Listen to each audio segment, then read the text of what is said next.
नमस्कार। चलिए आज इतिहास के उस पन्ने को पलटते हैं, एक ऐसा पन्ना जो स्याही से नहीं बल्कि बेगुनाहों के खून से लिखा गया है।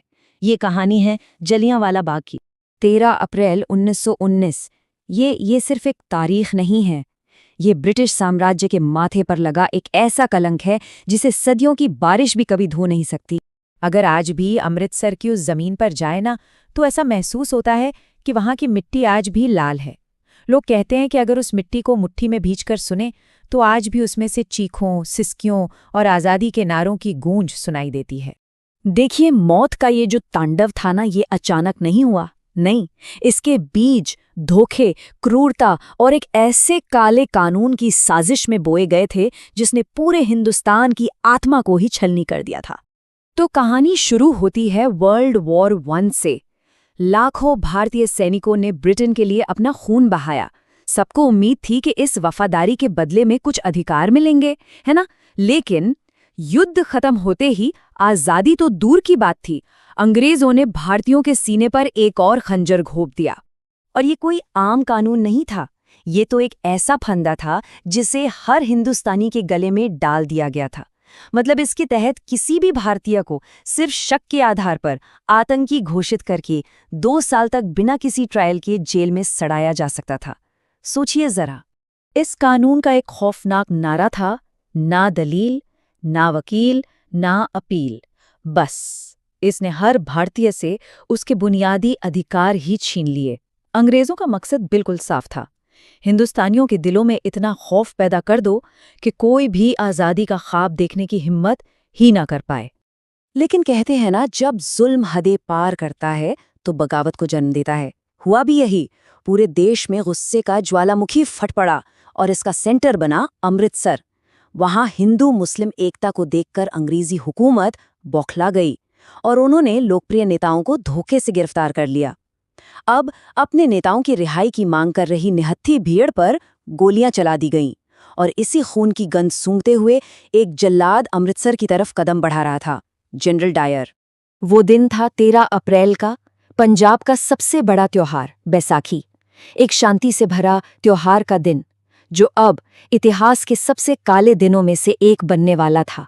दूर-दराज के गांवों से किसान आए थे अपने परिवारों के साथ स्वर्ण मंदिर में मत्था टेकने।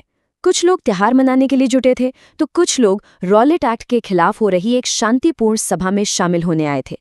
उन निहत्थे मासूम चेहरों को इस बात का जरा भी अंदाजा नहीं था कि मौत एक खाकी वर्दी पहनकर उसी एक संकरे रास्ते से उनकी तरफ बढ़ रही है। अब जनरल डायर, जैसे ही उसे सभा की खबर मिली, उसने अपनी राइफलें लोड करवा लीं और बाग में घुसते ही उसने सबसे पहला और सबसे खौफनाक काम किया। उसने सिर्फ एक ही जो बाहर निकलने का रास्ता था, उसे अपने सैनिकों से पूरी तरह बंद करवा दिया। उसका मकसद भीड़ को भगाना नहीं था, नहीं, उसका मकसद था उन्हें हमेशा के लिए सुला देना। जरा सोचिए, 20,000 लोग, बच्चे, महिलाएं, बुजुर्ग, पुरुष, सब के सब एक ऐसे मैदान में फंस गए थे जिसे एक विशाल बूचड़खाना बना दिया गया था। और बाहर निकलने का रास्ता सिर्फ एक, और उसे भी डायर के सैनिकों ने बंद कर दिया था। वो सब पिंजरे में कैद परिंदों की तरह थे, बिल्कुल बेबस। पूरे 10 मिनट तक, ये इतिहास के वो 10 मिनट थे जब गोलियों की गगनभेदी गड़गड़ाहट से जलियांवाला बाग दहल उठा था।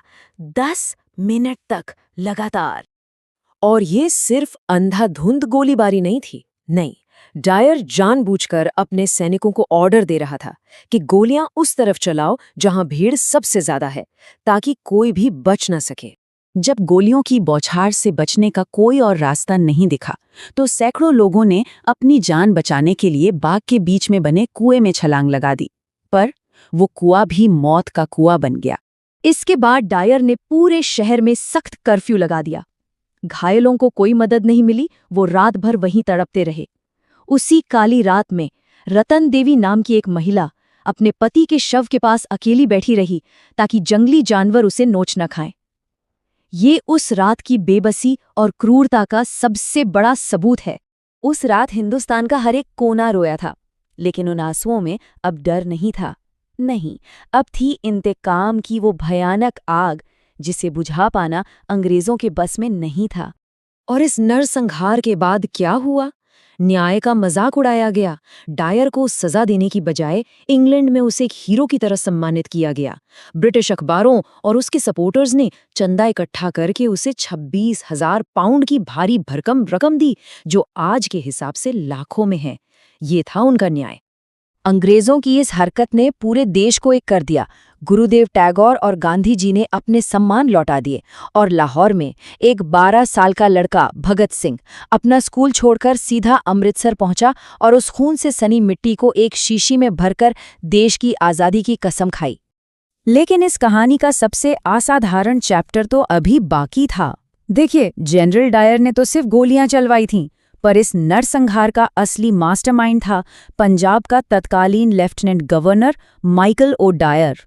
और उस खूनी मंजर का एक चश्मदीद गवाह भी था, जिसके सीने में बदले की आग पूरे 21 सालों तक जलती रही। नाम था सरदार ऊधम सिंह। ऊधम सिंह ने कसम खा ली थी कि वो इस नरसंहार के मुख्य दोषी को उसी के घर में घुसकर मारेंगे। जनरल डायर तो खैर 1927 में ही बीमारी से मर गया, लेकिन ओ डायर का हिसाब अभी बाकी था।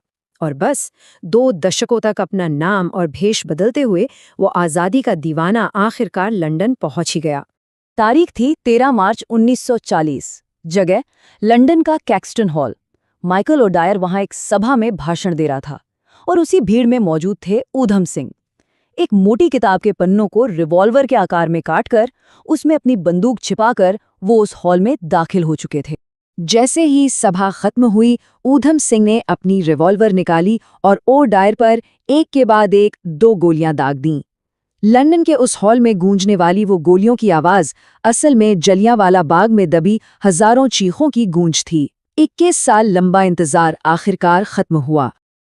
ऊधम सिंह भागे नहीं, वो वहीं सीना तान कर खड़े रहे और गर्व से अपनी गिरफ्तारी दी।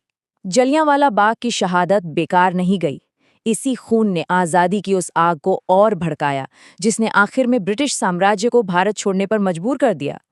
लेकिन ये सब एक गहरा सवाल छोड़ जाता है कि जब सरकारें और साम्राज्य न्याय देने से इनकार कर देते हैं, तो फिर प्रतिशोध की असली कीमत क्या होती है।